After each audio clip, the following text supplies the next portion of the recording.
Hello guys, welcome to another video in which we would be discussing about how to add Sephora gift card to Apple Wallet. As you all know, you can't add any external card other than debit, credit or transit card, drivers or state ID directly from the Apple Wallet itself. But don't worry, in this video we'll help you find a solution for it. Just follow these easy steps. Step 1.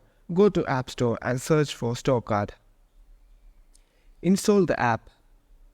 After installing, open the app. You will be able to see the most frequently used cards by the users on the home page. Click on the Add button on the top right corner.